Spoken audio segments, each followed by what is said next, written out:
Dalawang babaeng aktivista na nagsabing sila daw ay dinukot ng mga militar ay kakasuhan na ng perjury. Ayon po dito sa PTV-PH, kinumpirma ni DND Secretary Gibo Teodoro na pinag-aaralan na nilang magsampa ng perjury charges laban sa dalawang environmental activists na bumaliktad sa isang press conference ng NTF-ELCAC at naghayag ng matinding akusasyon laban sa militar. Ibinalita po ng GMA News, aktivistang sina Jed Tamano at Jonila Castro sinabing dinukot sila ng militar. Inihayag ng mga environmental activist na sina Jed Tamano at Jonila Castro na naunang iniulat na nawawala na dinukot umano sila ng mga sundalo habang naglalakad noong Setyembre 2 at isinakay sa van. Mariin naman itong itinanggi ng militar. Iniharap sa mga mamamahayag nitong Martes ng National Task Force to End Local Communist Armed Conflict o yung NTF-ELCAC sina Tamano, 22 years old, at Castro, 21, para sana pabulaanan ang aligasyon na dinukot ang dalawa.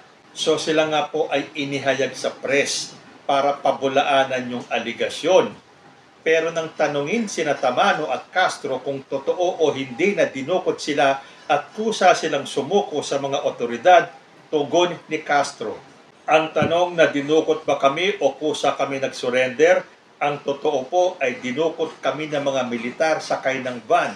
Idinagdag niya na tinakot sila ng militar at hindi totoo ang nakasaad sa nilagdaan nilang affidavit.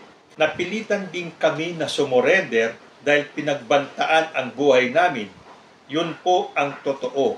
Hindi rin namin ginusto na mapunta kami sa kustodiya ng militar. Hindi rin totoo iyong laman ng affidavit dahil ginawa, pinirmahan yun sa loob ng kampo ng militar. Wala na kaming magagawa sa pagkakataon na iyon, patuloy ni Castro. Nitong Biyernes, sinabi ng NTF-ELCAC na sumuko umano ang dalawa sa Philippine Army 70th Infantry Battalion sa Doña Remedios Trinidad sa Bulacan noong September 12. Konektado umano ang dalawa sa New People's Army ayon pa sa NTF-ELCAC. Kwento ni Tamano, naglalakad sila ni Castro sa kalsada noong gabi ng September 2 nang may tumigil na SUV sa harap nila at sapilitan silang isinakay. Nagpakilala umano ang mga dumukot sa kanila ng mga militar. Nanindigan naman si Lieutenant Colonel Ronel de la Cruz, commanding officer ng 70 IB, na sumuko sa otoridad sina Castro at Tamano. Ang pinanghahawakan po natin kasi, pumirma po sila ng kustodiya po.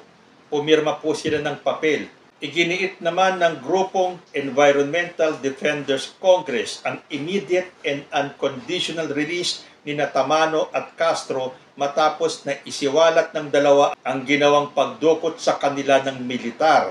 This admission, made even under duress and undeniable coercion, exposed the undeniable truth that Jed and Jonila were taken by state agents and targeted for their environmental defense, as we have suspected since the day they went missing. Pero teka, ganun-ganun na lang ba basta yun? Pakakawalan sila dahil sa kanilang pahayag na sila ay dinukot, na yung kanilang pinirmahan na affidavit ay sapilitan? Hindi po yata ganun-ganun na lang yun. Itong dalawang to sa tingin ko ay merong script na sinusunod. Gusto talaga nilang sirain ang NTF-ELCAC. Ngayon, pag sila ay kinasuhan na ng perjury, di saka sila magpaliwanag sa korte. Hindi naman tayo basta papayag na pakawalan na lang sila dahil sila ay bumaliktad. Tandaan po natin, meron po silang pinirmahan. Yun ang dapat nilang patunayan na sila ay pinilit lamang. Kaya nga po sa nangyari yan, tuwang-tuwa po sila Raul Manuel, sila Arlene Brosas, sila Franz Castro. So kung akala nila na isahan nila ang NTF-ELCAC o ang gobyerno sa ginawa nila, meron po silang kakaharaping na mga kaso.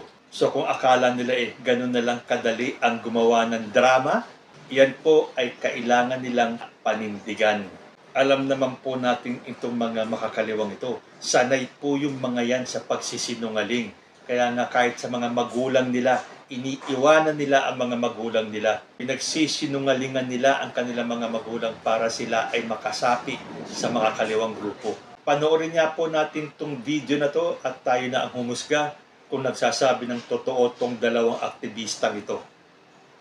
Watch this. Magandang araw po sa lahat, Kev. Binili na namin na magsalita ngayong araw para, katulad ka ng sinabi kanina, mahalagang malaman natin kung ano yung totoo talagang nangyari. At gusto namin ang tanong na dinukot ba kami o kusa kaming, voluntaryo kaming sumurrender. Ang totoo po dinukot kami ng mga militar, sakay ng van. Napilitan din kami na sumurrender. Dahil pinagbantaan yung buhay namin. Yun po ang totoo. Hindi rin namin ginusto na mapunta kami sa kustodya ng mga militar. Hindi rin totoo yung laman ng affidavit dahil ginawa yun, pinirmahan yun sa loob ng kampo ng militar. Wala na kaming magagawa sa mga pagkakataon na yun. Ang gusto lang namin magpakita ngayong araw, yung lantarang pasismo ng Estado sa mga aktivistang ang tanging hangarin, ipaglaban ng yung Manila Bay. May nangyayaring reclamation projects doon. Ang problema doon yung mga mangingisdang mawawala ng hanap buhay. Pero nagagamit yung mga militar para ipatigil yung mga pagkilos. Para masupilan yung mga kabataan, yung mga mangingisdang nandun. Yun ang tunay na issue dito. Katulad lang din ng sinabi ni Jonila, hindi po totoo na kusang loob po kaming sumurrender dahil pinilit lang po kami. Nung gabi po ng September 2, naglalakad lang po kami sa kalsada nung meron pong dumukot sa amin. May tumigil pong SUV sa harap namin, tapos dinukot po kami, tapos pinilit kaming pasamahin sa kanila. Yun po yung totoo. Akala po namin sindikato. Pero kilala po nila kami. Tapos, ayun.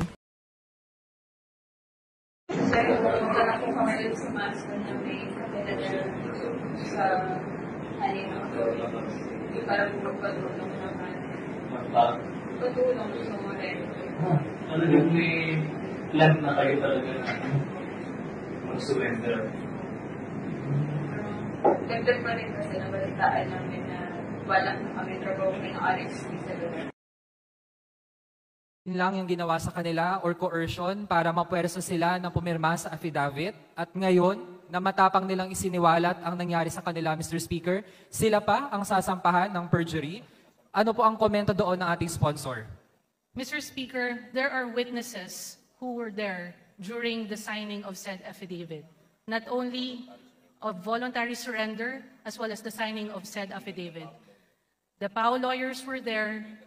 The stepfather of one of the ladies were there, and they were even asked if they were coerced into signing by her stepfather, and she denied being coerced, Mr. Speaker. So anong masasabi ninyo? Totoo ba itong sinasabi ng dalawang aktivistang to? Isa lang po ang masasabi ni Gibot Teodoro dyan. The AFP is not stupid. At hindi rin po stupido ang ating mga kababayan para paniwalaan tong dalawang ito. Kayo po, ano ang masasabi ninyo? Comment lang po down below and I will see you next time. Peace.